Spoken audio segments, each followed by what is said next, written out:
Welcome back, guys, to the Screw Machine Endeavor. The saga continues. However, it is nearing its end, or so I hope. So, for those who are not familiar, this is a box tool, and this has two rollers that go on either side and help support the bar stock as it's cutting. And those rollers are supposed to have adjusters on them so you can adjust how much tension they are putting on your bar stock. And this one was missing those. So I went through Boyer Schultz, Lester Detterbeck, and purchased those screws. And then changing out your bits, these are the bits here, it's a lengthy process, and I am not a fan of doing it.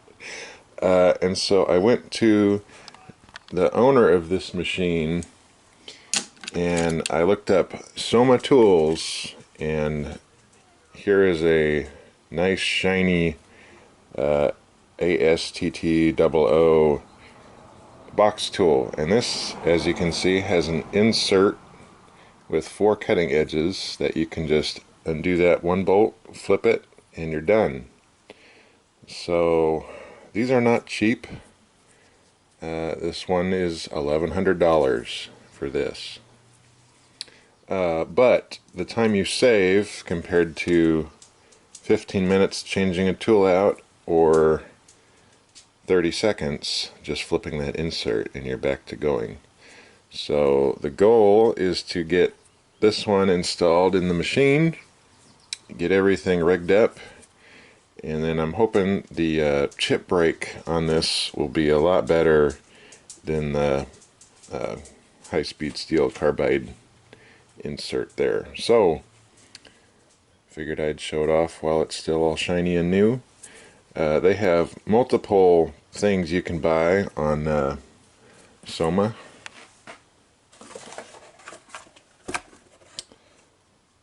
Soma Tool Company there, made in USA, so, you know, good on them. I'm trying to make something in USA, so, you know, comes full circle. I will always try to buy USA, always. I don't care if it costs more. I think maybe it's just me. There you go. Made in USA. These always get lost.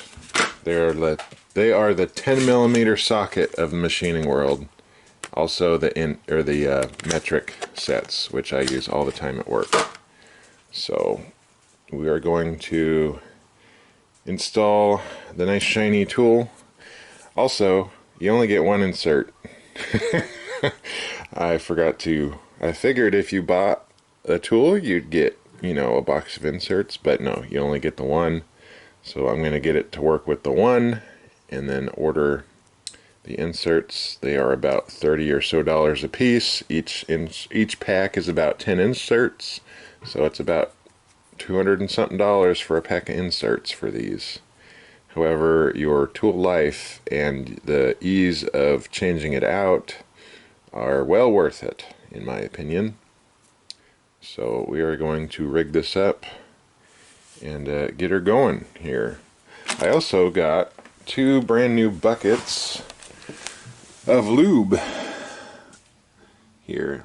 This is Hangstifer's Missile Lube, and it's a excuse me, it's a vegetable based cutting oil. I got 2 5-gallon buckets because the current oil in here is not great. It has low hours on it, so it's not gross, but it's been sitting in here for 5 years, so it is gross. I've drained it multiple times and cleaned it out, put it back in, but my issue was that I didn't have enough of it, so I would have my coolant flowing, making the parts, and then it would start spitting air because it wouldn't drain fast enough in my bin, and it's thick. This is thick oil. It was also cold, so it wasn't very thin. but if I have another 5-gallon bucket in there, I'll have enough flow to keep these going. I also had it cranked all the way, which I don't have to have it. I could have it like, you know, a quarter turn and it'd still be plenty. The lines I'm using are lock line. These are all very nice. I know if you guys watch Adam Savage, he uses these for like light fixtures, I think, but this is the actual industrial purpose for them, is for coolant lines, which they are very nice, interlocked. You can, you know, move them wherever you want. They also do that, which is fun. And if you have too much pressure, they'll do that as well. Fun fact. So let me put that back on, and we'll start setting this box tool. Now, I will walk you through how to set a box tool, but I am only going off of Screw Machine Information lesson, the box tool, and I will put a link in the description below for that. It is a very in-depth process of how you set a box tool. And there are multiple training videos for the Brown & Sharpe screw machine on his channel. There are also other brands of screw machines, Wickman, and I forgot the other one, but there are multiple training videos on his channel which are well worth their weight in gold, because they are VHS that he's transferred into the digital world for us. So go give him a watch if you want to learn a bit more about the setup of these machines. I know I have multiple times. But let me quit yakking and get that in the turret here.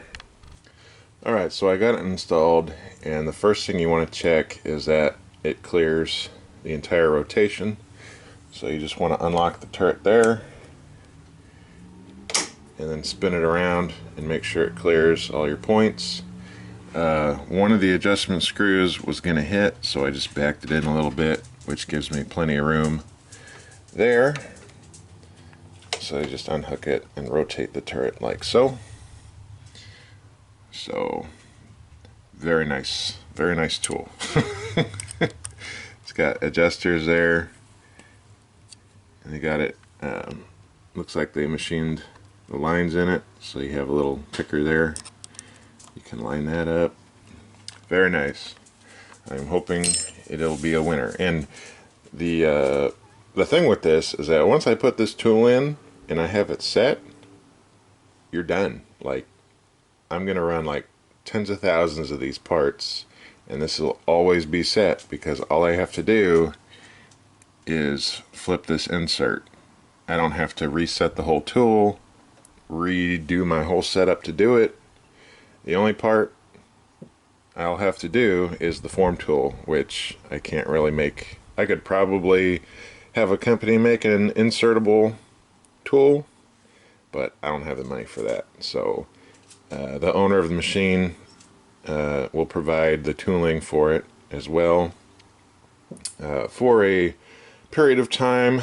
I'm not sure, we haven't worked out a deal yet, but in the meantime they pay for the tooling. I will probably buy a box of inserts because I pushed for this tool, and you understand why. Saves a bunch of time.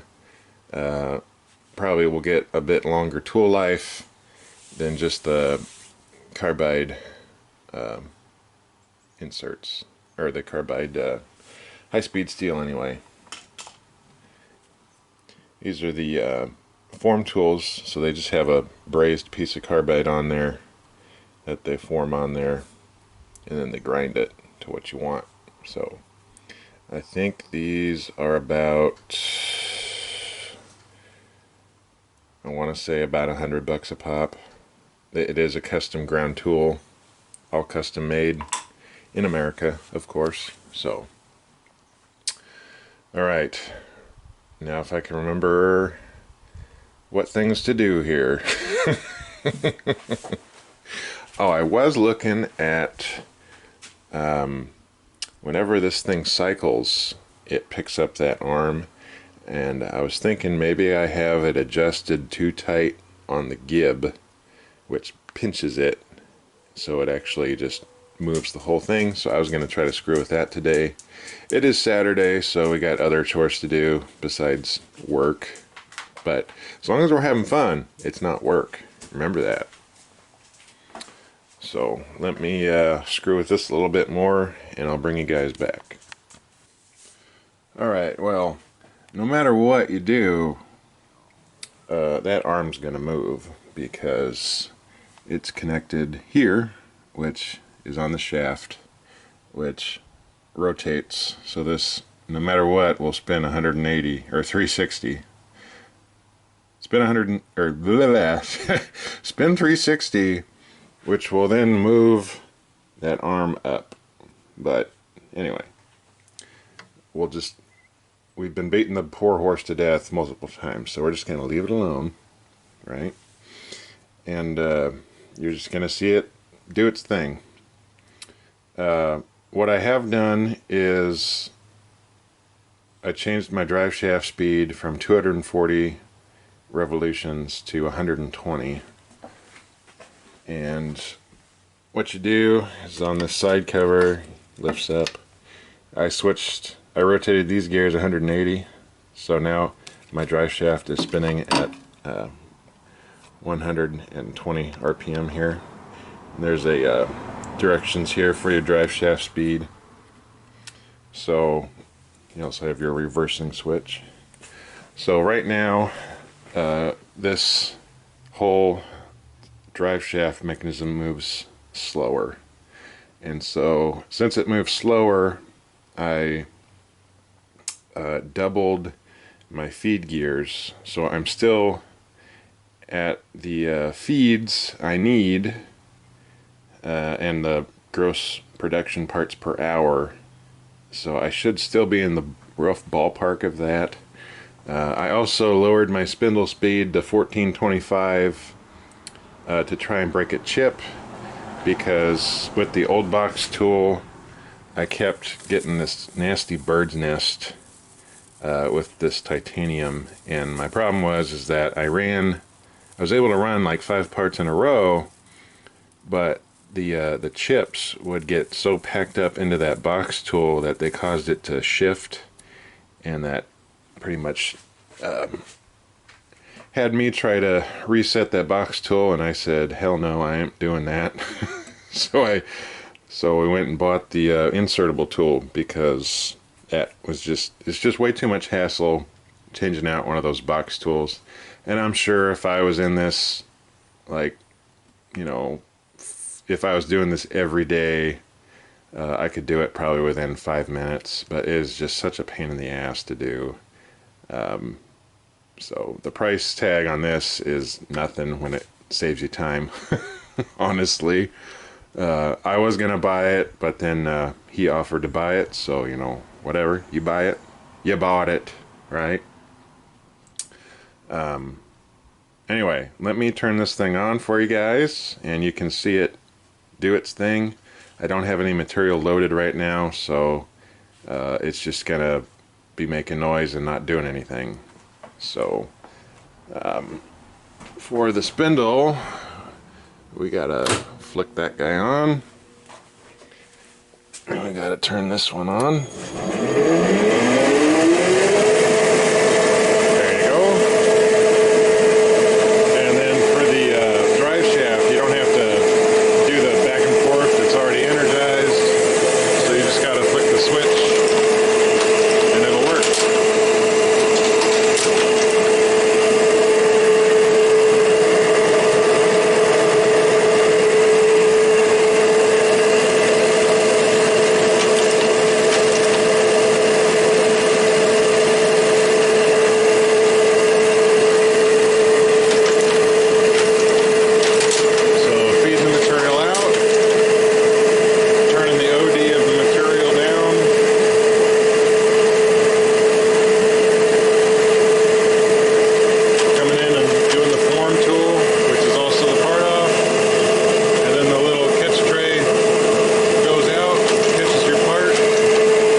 just turned the spindle off, but the feed motor's still going, so the drive shaft is spinning.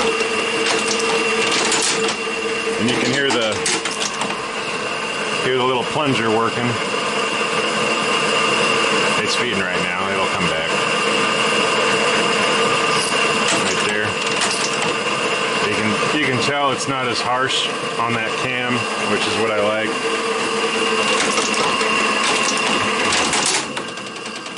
Oops. I'm fairly confident I have the whole turret back to where it was before I took it off. I had to remove it. It was sticking. Removed it, cleaned the ways, clean the ways. I stoned them and put it all back together again and cleaned it. This thing is a Swiss Army knife on steroids and meth. It is very daunting, I should say, from somebody who had zero experience with any of these. Mechanically, yes, taking things apart, putting it back together again, but it is definitely a mechanical marvel that Brown & Sharp engineered here. It wasn't terrible to take this off. It was definitely quite the learning experience. Figured some things out along the way, so we have that, I suppose. Let's see. Oh, I did get let me see, where is it? Oh, on eBay I found a milling head for this, slotting head, I suppose, and it's got a 5/8 shaft there, and it's got the gear. So when that gear spins, it spins this. So you're supposed to have a shaft down the center of it, and then this plugs in and spins that. And then it has a motor feeding it there and all that. So I can't run this, and honestly, I'm not sure if this is actually for this machine. I know it has the capability of it, but it's missing the whole transmission and everything. So this is like a way later down the line type of deal. But if you wanted a like slotted screw, that would cut your slot for your screwdriver. And there you go. You would rotate all the way through. Accessories for these things are stinking hard to find. And when you do find them, they're either completely trashed or just, you know, basically a bunch of parts. So slowly I'm just building a little bit of hope anyway for this thing to make other parts if needed. I mean, might as well. It's going to be retirement basically, and we'll just keep bringing you guys along here. So there's the gist of what I've been working on with this thing. I know the last time you guys saw it, the VFD died, and I was pretty much done with it. But it's all for money, right? And the pursuit of learning, but mainly money is the reason. And eventually, once we get a few orders done, it will go to a phase converter so I can utilize the switches and the safety mechanisms and mainly the timer there, so you can set to make a certain amount of parts. But in the meantime, you just have to be out here while it's running so you can observe when it runs out of a stock material, piece of material anyway. So what I'm going to work on next is I'm going to dial this box tool in and hopefully start making some darn parts here. I did manage to almost eliminate the nub. Let's see. Almost eliminate the nub on my material, and I did manage to find an old screw machine guy at work who used to work on them back in the 90s when I was a very wee lad, and he said there was no way you could get rid of it unless you had a pick-off table, or you ground your tool to where you would leave it on the stock and then you would face it. So the pick-off table sits here, and it like swoops down, grabs the parts it off, comes up, and then it has a second finishing operation, which I am unsure of the details of. But I basically eliminated that little thing on there to where you could basically just nip it off with your fingernail. So from there, I'm going to get a parts tumbler, throw them in that.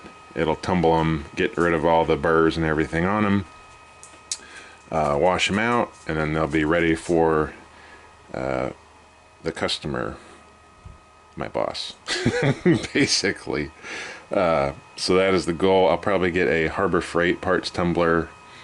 But anyway, all this is meaningless because I haven't made a single good part yet.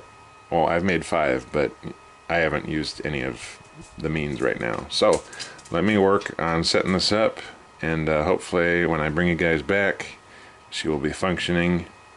I will have to confirm with the owner if I can show you the part, because I think it's okay, but I just want to make sure due to ITAR regulations. And alright, let's make a part, dang it. Let's do it. Hey guys, so this thing has been bugging me for so long. It's the turret timing. I know I thought I was done with it, but after getting the itch to look into it a bit more, here is the turret and the change gear. You're supposed to have all these 3 lined up, but I never thought about this one. This is for the actual rotation of the turret. And right now, memorize that picture and see where the cam lobe is, right next to that arm. But on the machine, you can see that we're off by quite a bit. So I'm thinking part of that is my problem with how everything lines up. So I need to fix this. So I am going to rotate that until it's like the image, and hopefully this thing will actually be rotating as it should be, non-violently. So let me get into that because the camera's almost out of time. So I gotta talk really fast. Okay, bye. Alright, as previously stated, before I ran out of room to film, this is the unlocking mechanism for the turret, and it says that you're supposed to have it at this position when you go to time it. This is for Ultramatic machines, which mine is not, but it says it does have references to the square base ones, which mine is. So based off of that information, I went ahead and got it to the right position there, as you can see, which opened up a whole other can of worms, because that means this timing is off, and in order to change that, I had to loosen this nut, and then it'll split underneath here. There's a mesh of teeth that'll open up, and you can rotate that to wherever you want it. So you do that, because no matter what, this is going to spin 360 degrees. It doesn't have timing. That's what it does. It just rotates 360. That's all it does. The timing gets to in between these two, and I've always wondered what in the hell is that frickin' punch mark for, because there's a 0 and there's a punch mark. Well, having that lobe at that location means that this thing almost has to spin a full 360 before the turret will even unlock and rotate. So that means the pin needs to be all the way up here, which corresponds with that dot, and that 0 is where this corresponds with. So this kind of makes sense, but it does. I've never heard it change tools so smoothly before, so we got to be doing something right. Here, I'll activate it and you can watch. So that'll spin, unlocks the turret, rotates, clicks back into place. And we'll do it again for y'all. Rotates, turret unlocks, tool changes. There's no bumping or slamming or anything. It's very quiet, which is surprising to me. But problem with that is that usually you can unlock the turret and move it, but now you got this pin embedded, not embedded, but it's resting inside here, which you can't turn it. So in order to change it, you gotta spin it until you open it up here, and now you can free spin it like that.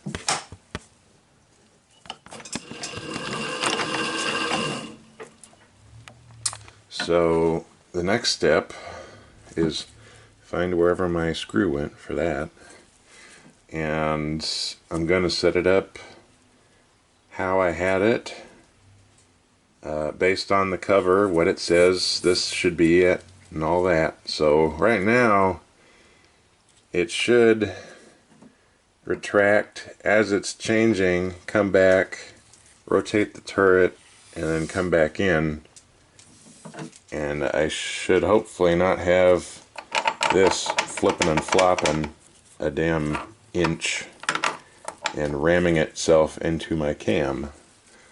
So I did not have that book when I did this. This was all just winging it, and I probably should have had a book or a reference material, because I just rigged that up with common sense, like, okay, this needs to trip, that has to trip at a certain point. I didn't know there was a setting for it.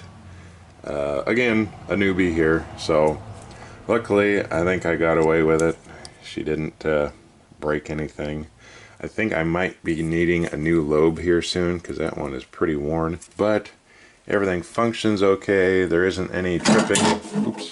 There isn't any tripping up tool change wise, so I'm confident that it's doable for now until I get all this back together again, and then we'll see if this still rises up quite a bit when it's working. So let me get to that, and I'll put you guys on the charger because your battery's about to die. Alright, things have escalated. This bushing, this bushing that sandwiches the chain shaft, I have decided has too much play to proceed, and whenever I would index it and it would rotate, the pin here would get stuck, and it should sit just outside of the turret.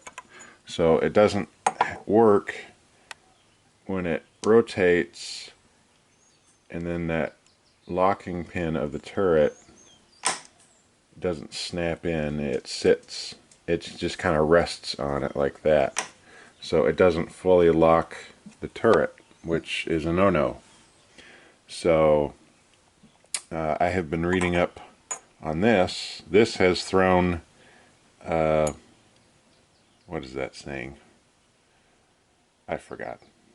But this is an attachment, so this isn't actually stock for rotating the turret, as somebody mentioned in my previous comments or on my videos. this is an attachment along with that whole yoke mechanism like that. So, consulting our book here, as somebody previously stated, this is a rapid pull-out attachment. What is it?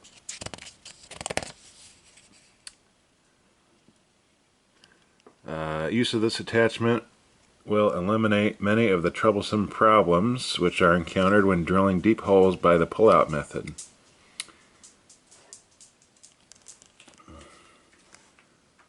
Without it, a series of cut-downs is required on the lead cam to withdraw a drill for clearing chips and getting coolant to the point of the drill. Time consuming, saves time. I'll just kind of slowly go over this and you can peruse. But anyway, there's pictures. Here's pictures. It shows it resting inside of the turret. And then it'll pull, there's that yoke, and it'll pull that disc out. But the problem I was having is that when it stayed in this position, this would not move freely and it would get stuck. And then when it was in this position, the turret locking pin wouldn't engage fully into the turret. So that is my current problem. So that's exactly what my machine looks like there. And so here's your cam that rests on it. So it unlocks, this portion is where it unlocks the turret, and then your turret can drill a deep hole. But the problem that I was having is I didn't know the location of this. So deep hole drilling attachment is what we have. So there was enough play in this bushing that it could jiggle back and forth. So this thing has a lot of hours on it, unknown to me. So they have a 2-week lead time on this bushing, and it's $168. And then you have to set it in here, and then you have to ream it. Probably I'll have to put it, get a reamer on my drill, come in here and ream it. And then there shouldn't be any play. Like there was quite a bit, because this slides nicely. I'll have to check that it slides through all the slots, because that was also my problem, and we'll have to go with that. So everything timing wise is correct.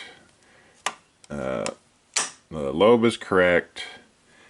It is correct on the turret. You guys can see there. So that is lined up. So this whole mechanism is correct. It's just getting this back chain shaft to cooperate. And I have screwed with it more times than I would like, but this is just, it's what it is. There's no getting around it. This is connected to it, and I just cannot, it's different. It's different from everything else. So that is where I am at, waiting on a bushing. But in the meantime, I got a bar tube here from work. I found it laying around, and it is a 12-foot stick. So we're gonna have to get it. Oop, we're gonna, oop, oh geez, stay. Ow. We're gonna have to get it positioned correctly, and we're gonna have to have this mounted.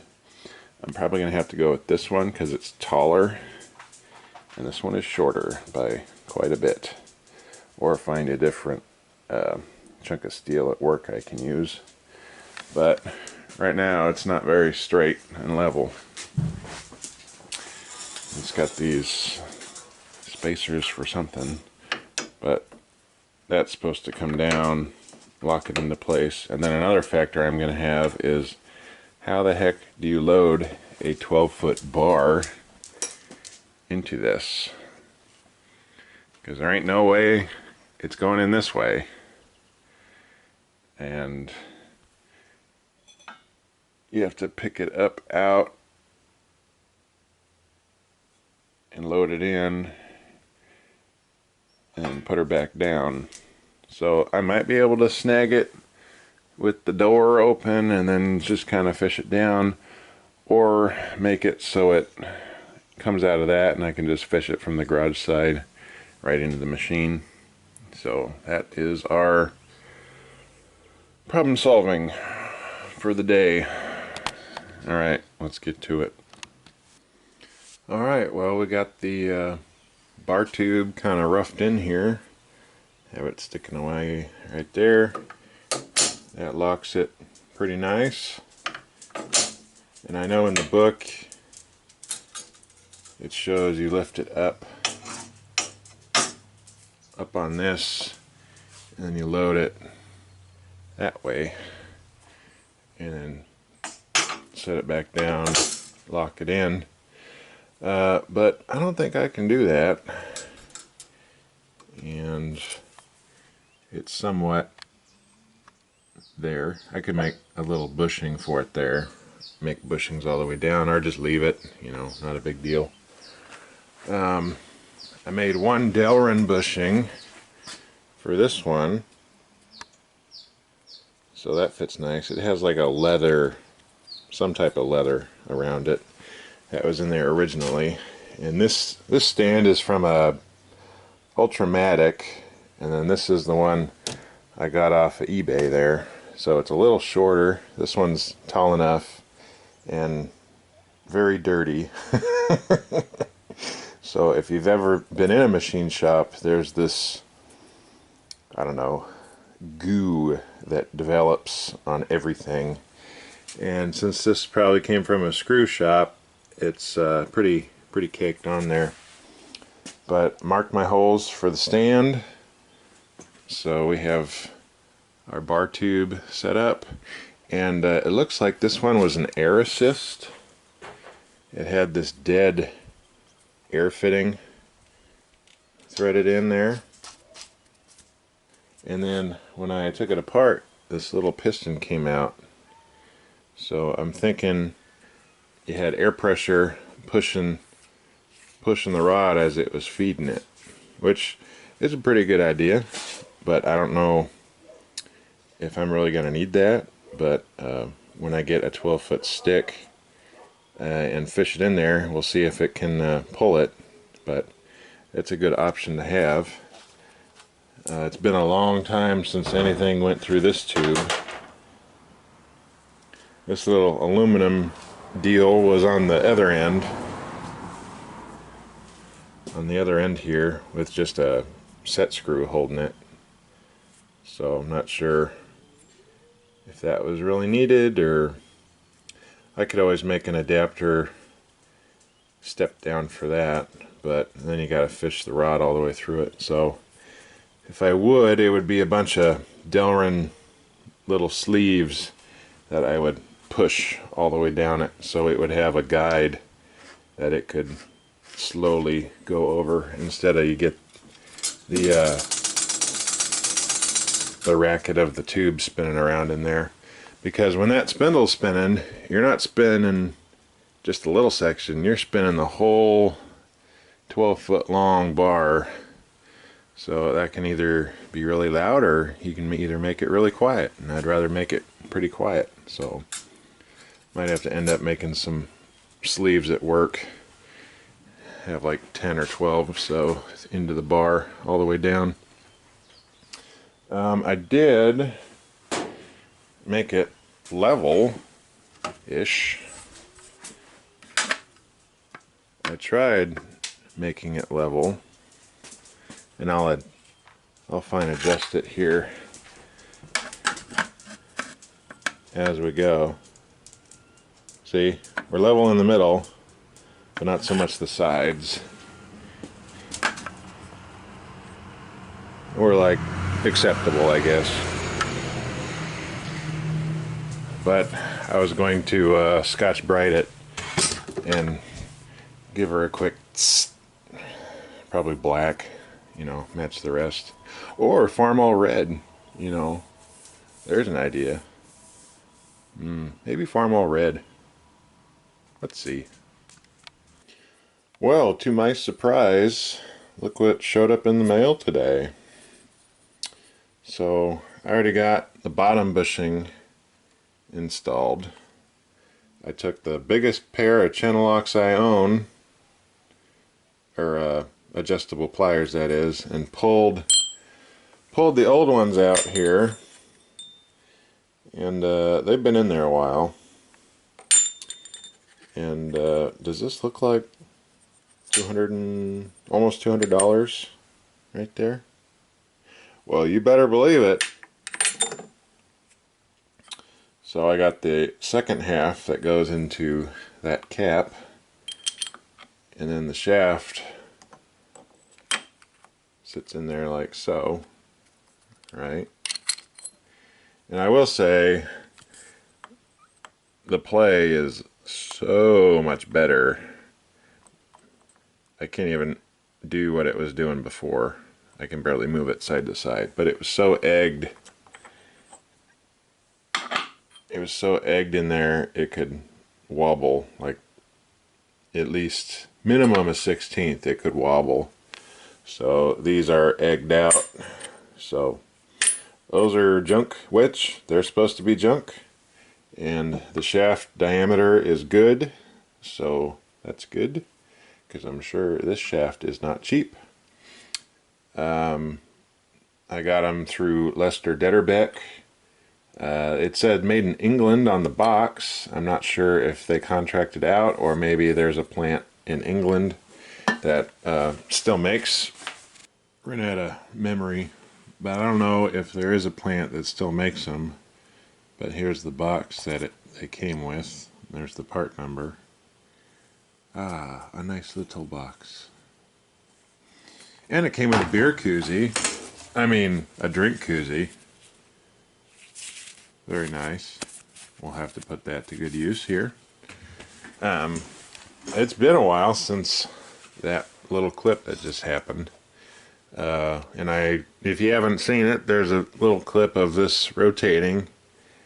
And yeah, so the next thing that has happened is I have a bar tube here, and this is a 1-inch diameter 5/8 ID thick wall 12-foot tube. I made this little aluminum bushing on my lathe, so it sits in there nicely, and then this locks it in, and this has a spring on this back side that keeps tension on it, so that doesn't move. The liner, I ordered some oh my gosh, I got some black Delrin coming, and I'm just gonna have to turn the OD. It's got a 1/4 inch ID and a little bit bigger than 5/8 OD, so we're just going to turn that a little bit, and then we'll slip that in here, so we'll have a nice liner all the way down, so this won't make a bunch of noise and racket when we got a 12-foot stick in it. And if you can tell, it is sloped quite a bit. So I made some spacers here out of some scrap at work, and we're gonna have to put this stand up on these spacers so that bar will get level. So I gotta get some bigger bolts tomorrow, and then once that black Delrin comes in early next week, I believe this bar will be ready to accept some stock. I just have that in there to kind of line up center. But anyway, the 12-foot bar cost me 175 bucks, and we're going to keep kind of working on it, and hope you all have a great weekend. I am going to be working on the old Scout here, and I have my list of things I need to do, and I'm just gonna crack open a cold one and listen to some tunes and enjoy my well-earned day off. And thank you to all veterans who have served, and get out there and walk around the cemetery if you haven't, shake a hand, you know. But thank you all very much for watching, and sorry the clips are kind of all over the place. It's just what I got. So we'll see you guys next time. And thank you. We have reached over 500 subscribers. Yay us. Anyway, we'll see you later, guys.